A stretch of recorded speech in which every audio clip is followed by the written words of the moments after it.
Hello friends, मैं विकास कुमार आप सभी का स्वागत करता हूं my YouTube channel SSC exam by Vikas में।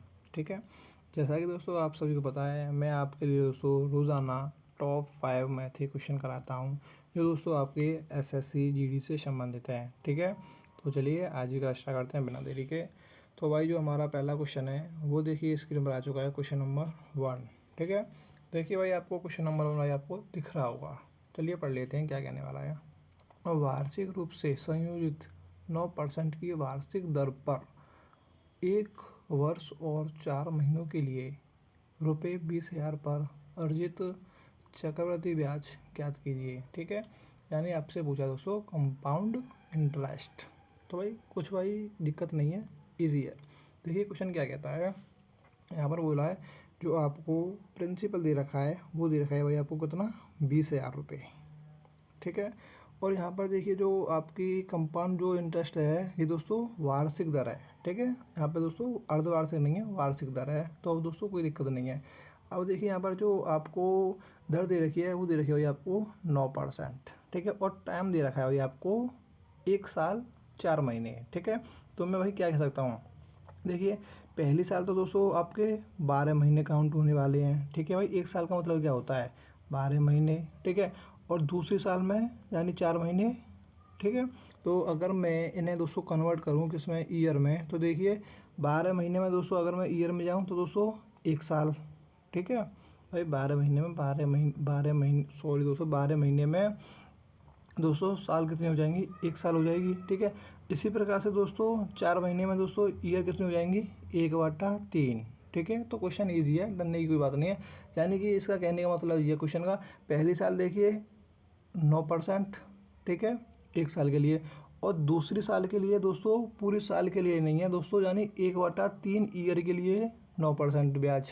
ठीक है, तो ये आपसे ये पूछना चाह रहा है इस पर दोस्तों टोटल आपको सीआई क्या मिलेगी। ठीक है, अब देखिए सीआई और एसआई में देखिए बहुत अंतर होता है। ठीक है, एसआई में तो दोस्तों क्या होता है, देखिए यहाँ पर आपका टाइमिंग और दोस्तों आपका रेट का दोस्तों डायरेक्ट मल्टीपल करके दोस्तों मूलधन पर कैलकुलेट कर देते हैं, तो हमारा दोस्तों साधारण ब्याज निकल आता है। प्लस दोस्तों यहाँ में क्या होता है, इसमें आपका जो कंपाउंड इंटरेस्ट होता है इसमें दोस्तों क्या होता है, इसमें देखिए ब्याज पर ब्याज चलता है। ठीक है ना, तो यहाँ पर देखिए आपको क्या करना पड़ेगा, देखिए 20,000 है। ठीक है, यहाँ पर देता हूँ 20,000 आपका मूलधन है।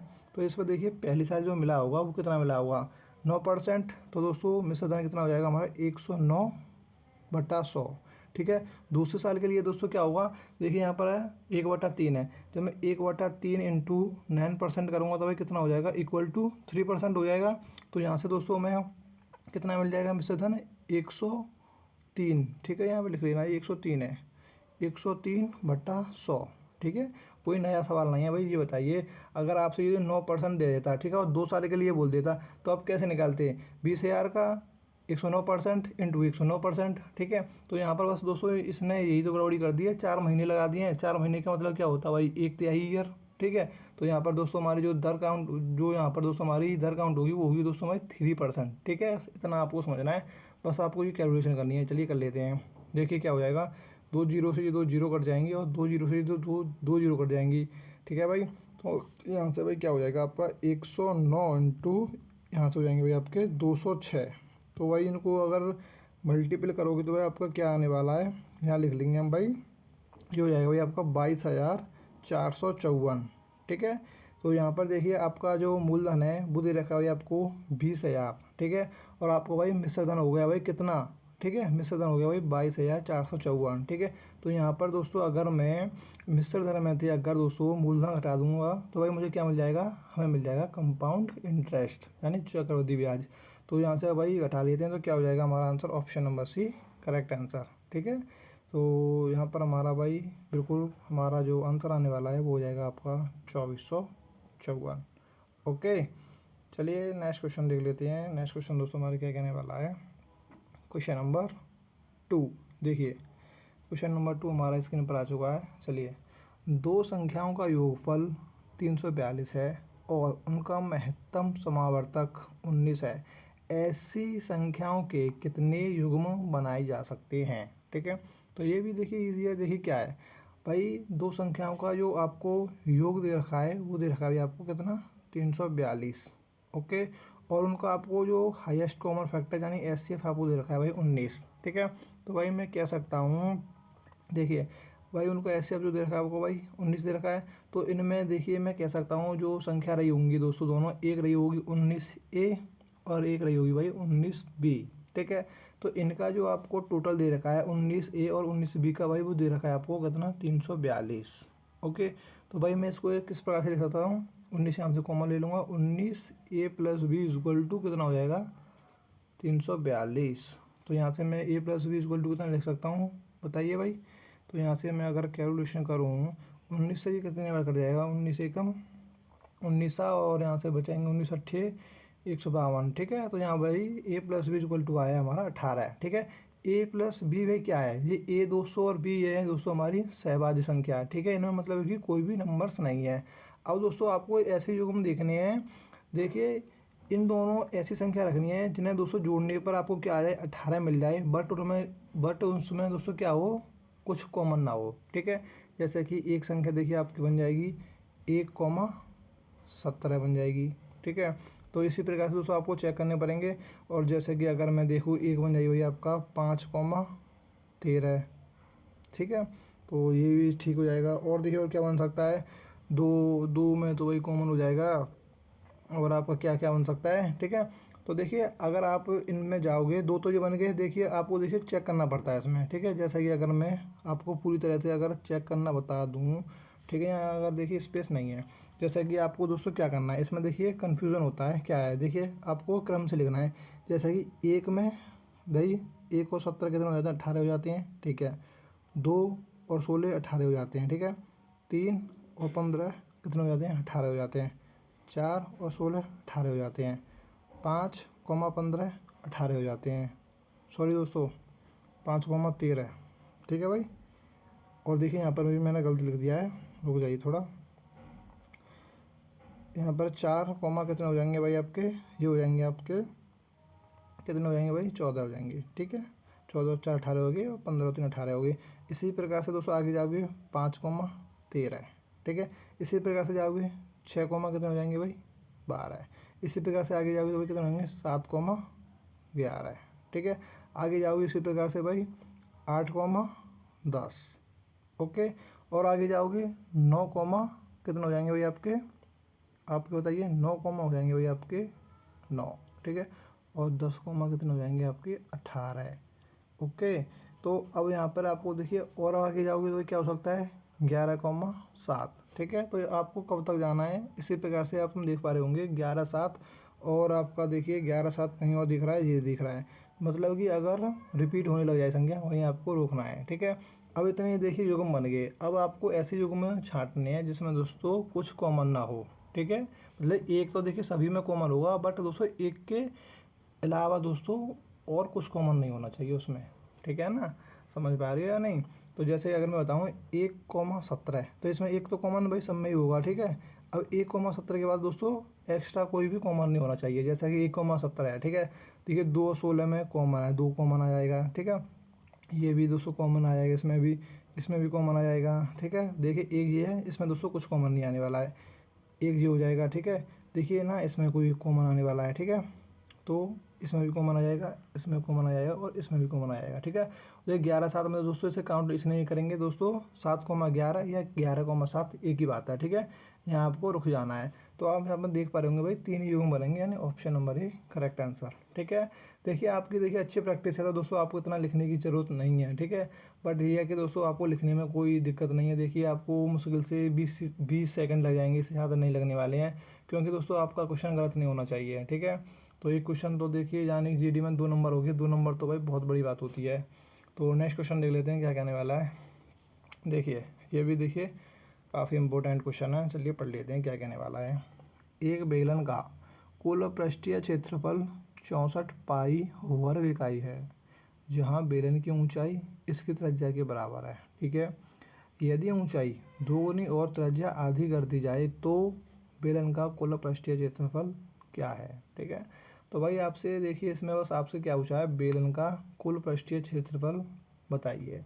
देखिए अगर इस प्रकार का आपका ऐसा जीरो में क्वेश्चन बनता है तो भाई अगर आपको कुल पृष्ठीय क्षेत्रफल याद है तो दोस्तों क्वेश्चन को करना, नहीं याद है तो भाई बिल्कुल मत छेड़ना। ठीक है, चलिए अब क्वेश्चन को हल कर लेते हैं क्या कहने वाला है। देखिए जो एक बेलन का जो कुल पृष्ठीय क्षेत्रफल होता है भाई वो सूत्र होता है आपका 2πr कोष्टक में h+r। ठीक है, ये फॉर्मूला होता है। अब देखिए उसने एक बात बोली है क्वेश्चन में, देखिए बेलन की जो ऊंचाई है ना और त्रिज्या इक्वल है। ठीक है, यानी मैं कह सकता हूँ h=r। ठीक है, या r=h। ठीक है, इसका मतलब यही तो हो गया। अब देखिए उसने अगर मैं यहाँ पर इस वैल्यू को पुट करूँ इस किस में दोस्तों, इस फॉर्मूले में, जैसे 2π, ठीक है, r। अब मैं h की जगह भाई क्या लिख सकता हूँ, r लिख सकता हूँ। तो यहाँ हो जाएंगे r+r। ठीक है, इसकी जो वैल्यू आपको दे रखी है क्वेश्चन में वो दे रखी है भाई आपको 64, कितनी दे रखी है 64π। ठीक है, तो भाई चलिए कैलकुलेशन कर लेते हैं। देखिए यहाँ से क्या हो जाएगा भाई, जी इक्वल का निशान है, ध्यान रखना। ठीक है, तो यहाँ से हो जाएगा, देखिए पाई से पाई कट जाएगा। ठीक है, तो इस कोष्टक में जो बचेगा भाई क्या हो जाएगा, देखिए यहाँ पर 2r हो जाएगा। तो यहाँ से हो जाएगा भाई आपका 4, कितना हो जाएगा भाई 4r² = 64। ठीक है, 4 से मैं इसको कितनी बार कर दूँगा भाई 16 बार। तो r² कितना हो गया 16।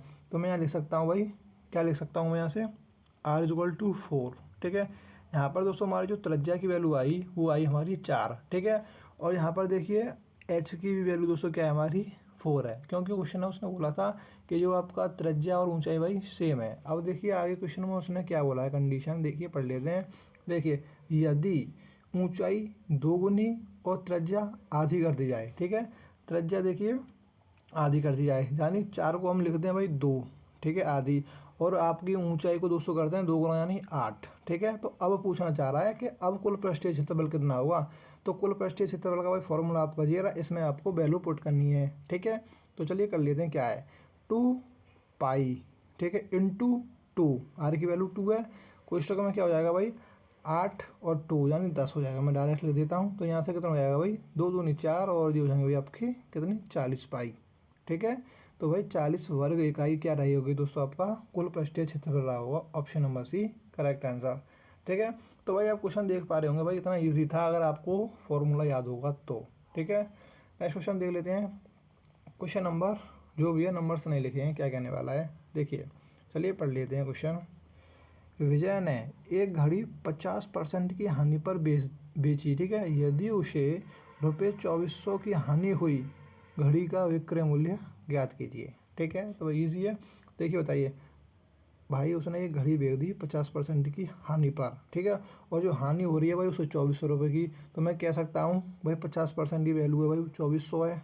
ठीक है, तो भाई यहाँ से 100% की वैल्यू क्या हो जाएगी, यहाँ पे 200 2 गुना, तो ये भी 2 गुना हो जाएगा। तो यहाँ से कितना हो जाएगा भाई 2400 और 2400 4800। ठीक है, तो यहाँ पर भाई जो CP रहा होगा वो रहा होगा भाई आपका 4800। ठीक है, अब उसने क्या पूछा, घड़ी का विक्रय मूल्य ज्ञात कीजिए। ठीक है, तो अब आपका जो घड़ी का विक्रय मूल्य भाई कितना हो जाएगा, 50% की हानि पर बेच दी उसने। तो क्या मैं कह सकता हूँ 48 का दोस्तों 50% का बेचा होगा उसने। ठीक है, 4800 को 50% पर बेचा होगा, 100 में से माइनस हो जाता है ना परसेंट में, तो 0 से 0 इक्वल टू कितना हो जाएगा भाई 2400। ठीक है, तो ये क्वेश्चन मैंने देखिए इतना बताया था। नहीं क्वेश्चन देखिए इसमें, देखिए क्वेश्चन में ही आंसर था। देखिए उसने क्या बोला था, विजय ने एक घड़ी 50% की हानि पर बेच दी। ठीक है, यदि उसे 2400 रुपये की हानि हुई तो घड़ी का विक्रय मूल्य ज्ञात कीजिए। ठीक है, भाई सीधी सी बात है, 50% की हानि हो रही थी, 50% की जहाँ 2400 है, और यहाँ पर जो घड़ी का विक्रय मूल्य क्या हो जाएगा भाई 2400 ही हो जाएगा। ठीक है, देखिए ये समझने की बात है आपके, हो सकता है ये आपके समझ में नहीं आए, मैंने इसीलिए आपको इस तरीके से आपको बता दिया है। ओके, तो नेक्स्ट क्वेश्चन देख लेते हैं। नेक्स्ट क्वेश्चन दोस्तों हमारा ये लास्ट क्वेश्चन है। ओके, तो यहाँ पर देखिए संख्या आपको दे रखी है, में से घटाया जाए, कितना घटाया जाए कि यह 13 से विभाज्य हो जाए। ठीक है, तो भाई ये क्वेश्चन मुझे नहीं लगता देखिए SSC सीजल में पूछा गया था, और देखिए इतना इजी है। अब देखिए आपको क्या है, इसमें 13 से भाग करना है, भाग करते जाना है करते जाना है करते जाना है, और एंड में जो शेष हो यानी रिमाइंडर हो, रिमाइंडर का क्या मतलब होता है, वो एक्स्ट्रा होता है। ठीक है, उसी को आपको हटा देना है। ठीक है, तो आप देख लेना भाई इस क्वेश्चन को, अगर यहाँ तक अगर वीडियो देखी हो तो यार वीडियो को ऊपर कमेंट करके जाना है इस क्वेश्चन के लिए। ठीक है, तो चलिए मिलते हैं अगली नेक्स्ट वीडियो में। जब तक के लिए जय हिंद जय भारत।